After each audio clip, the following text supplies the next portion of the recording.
Finally दोस्तों भोजपुरी के power star Pawan Singh का गाना आप सभी के बीच आ चुका है, जिस गाने का नाम है सड़िया के पिन। इसी गाने के बारे में आप सभी को बताने वाला हूं इस वीडियो में, तो वीडियो को लास्ट तक देखते रहें। और जो लोग मेरे चैनल को भी तक सब्सक्राइब नहीं किए हैं वो लोग कर लें, क्योंकि हमारे चैनल पर भोजपुरी का हर खबर सबसे पहले आता है। तो सबसे पहले आप सभी को बताना चाहता हूँ पवन सिंह का गाना सड़िया के पिन, इस गाने के बारे में।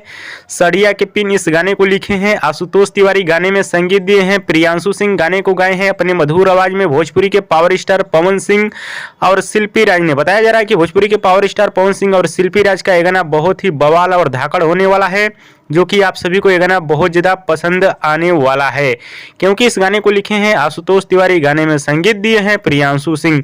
बात की जाए इस गाने के टीजर के बारे में, तो आज इस गाने का टीजर किसी भी टाइम पे आ जाएगा। जी हाँ दोस्तों, आज शाम शाम तक इस गाने का टीजर आ जाएगा। कल गाने को आप सभी के बीच रिलीज किया जाएगा वेस्ट भोजपुरी के यूट्यूब चैनल से। जी हाँ दोस्तों, कल इस गाने को रिलीज किया जाएगा वेस्ट भोजपुरी के यूट्यूब चैनल से। गाने को सुनिएगा, बहुत ही ब्लास्ट गाना होने वाला है, जो कि आप सभी को यह गाना बहुत ज़्यादा पसंद आने वाला है। और दोस्तों वीडियो पसंद आया तो ज़्यादा लाइक करें, कमेंट करें, शेयर करें, सब्सक्राइब करें। धन्यवाद।